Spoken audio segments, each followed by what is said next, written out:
It's Michelle of Botanica Wellness, and I wanted to jump in here today and share a little bit with you about where I like to start with my clients, my women I'm working with to support their, health journey. I work with a lot of women who have chronic health issues, thyroid issues, mood issues, and autoimmunity, all of these things that sometimes feel so overwhelming when you can't quite figure out what's going on with your health and trying to unravel some of these more challenging health issues.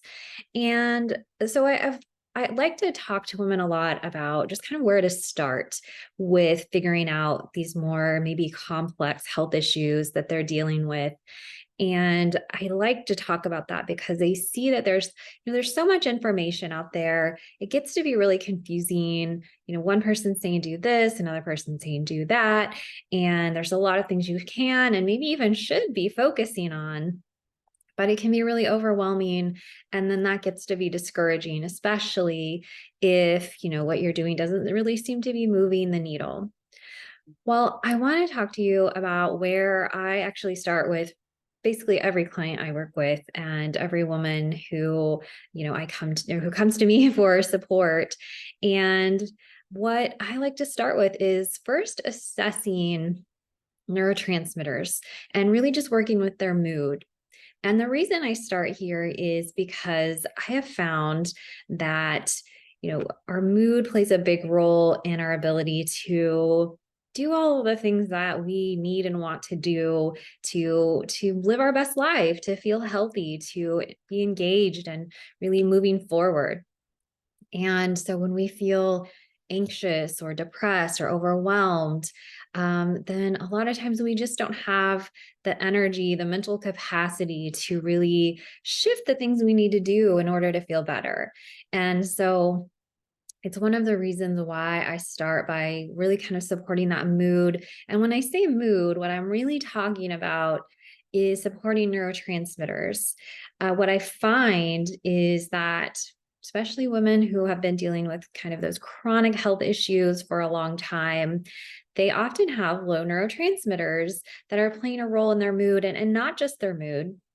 It can show up as things like low motivation, lack of focus.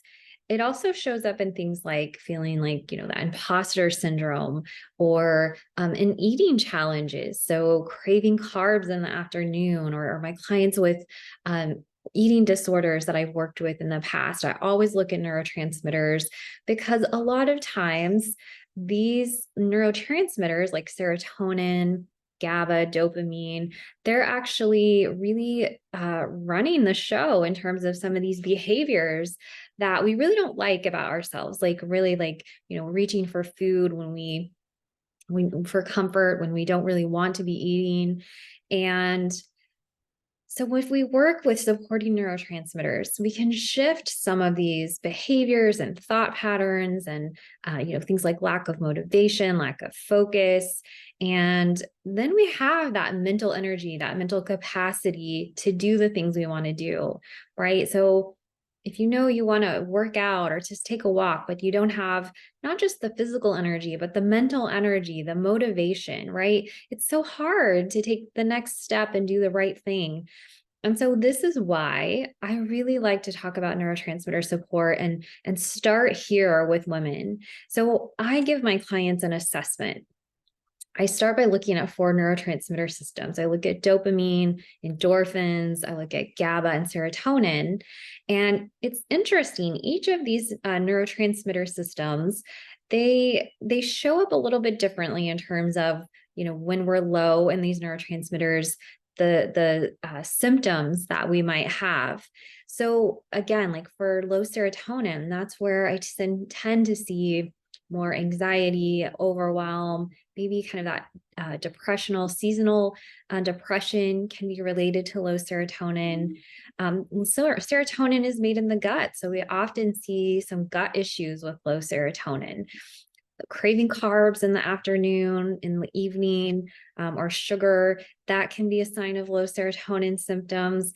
And And then let's compare that to like low dopamine, which gives us our focus, our motivation, that ability to follow through and get things done, which can really keep women stuck when they're low in dopamine. So we can actually assess for these different systems and then bring in support for each of them. It's a little bit different depending on which system is low.